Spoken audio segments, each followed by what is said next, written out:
Le dossier Patrick Dils reste marqué par le doute. La journée d'audience était très attendue avec le témoignage de Francis Holm.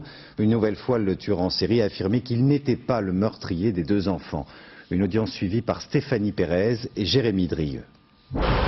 La déposition de Francis Holm était extrêmement attendue, à tel point que la petite salle de la cour d'assises de Lyon n'a pu accueillir tous les passionnés de l'affaire. Holm, les épaules voûtées, parle avec difficulté. Il regarde Patrick Dils. « Je pense souvent à lui », dit-il. Mais comme à Reims, il répète « Je n'ai pas tué les deux enfants. Je suis un tueur en série, mais j'en ai marre qu'on me mette tout sur le dos. Je suis un bouclier émissaire », bafouille-t-il.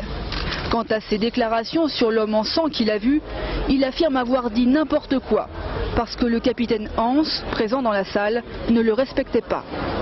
Il a été égal à lui-même, c'est-à-dire qu'il a dit n'importe quoi.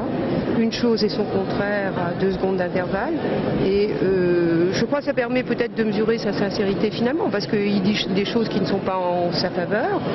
Il dit chaque fois qu'on m'interroge, c'est une nouvelle version.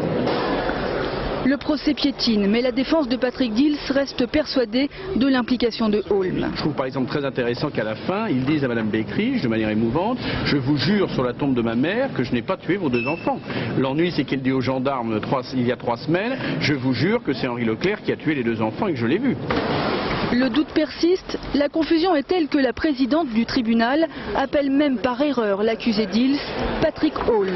Il ne nous apporte pas d'éléments déterminants qui pourraient l'incriminer dans cette histoire et dans cette affaire. Alors on reste toujours sur la même situation avec un dossier particulièrement accablant en ce qui concerne Patrick Dils où on n'a pas de réponse.